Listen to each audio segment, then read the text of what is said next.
Good afternoon mga katanim. Ngayon po ay magbibigay po tayo ng fertilizer sa aking tanim na pipino. Ito po.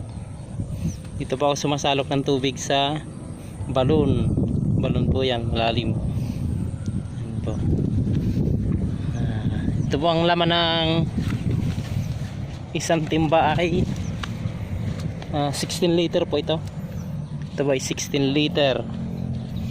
Ang aking pong takal ng abono ay po, aking ginamit na abono ay urea tsaka nitrabor. Pinaghalo ko po sila.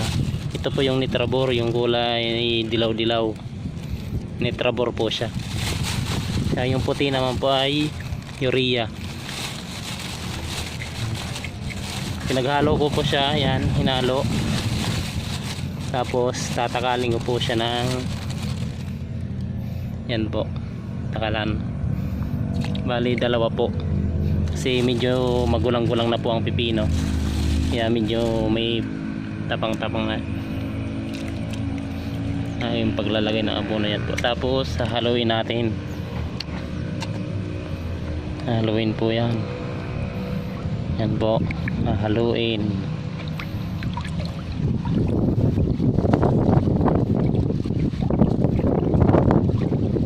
Tunaw na po ang yan po, tunaw na.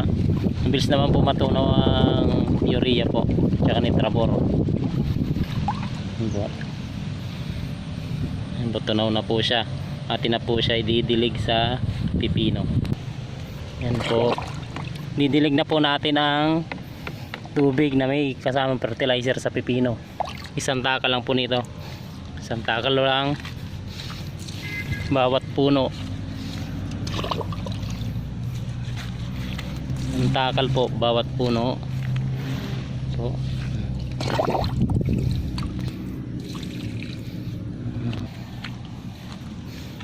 tapos pag maglalagay po kayo ng fertilizer ay dapat po sa puno, dapat way sa puno nyo ilalagay ng pipino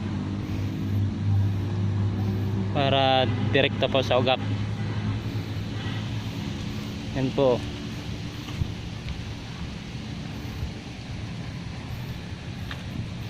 Po, ang laman po ng ating timba ay 16 liter po.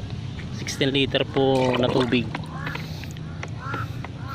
Isang takal lang po nito ng sa lata. Itong lata po na takalan ko ay ito po yung lagay ng buto ng pipino. Dito ko na rin po, ito na po yung ginawa kong takalan. Ito po. Yan po mga katanim.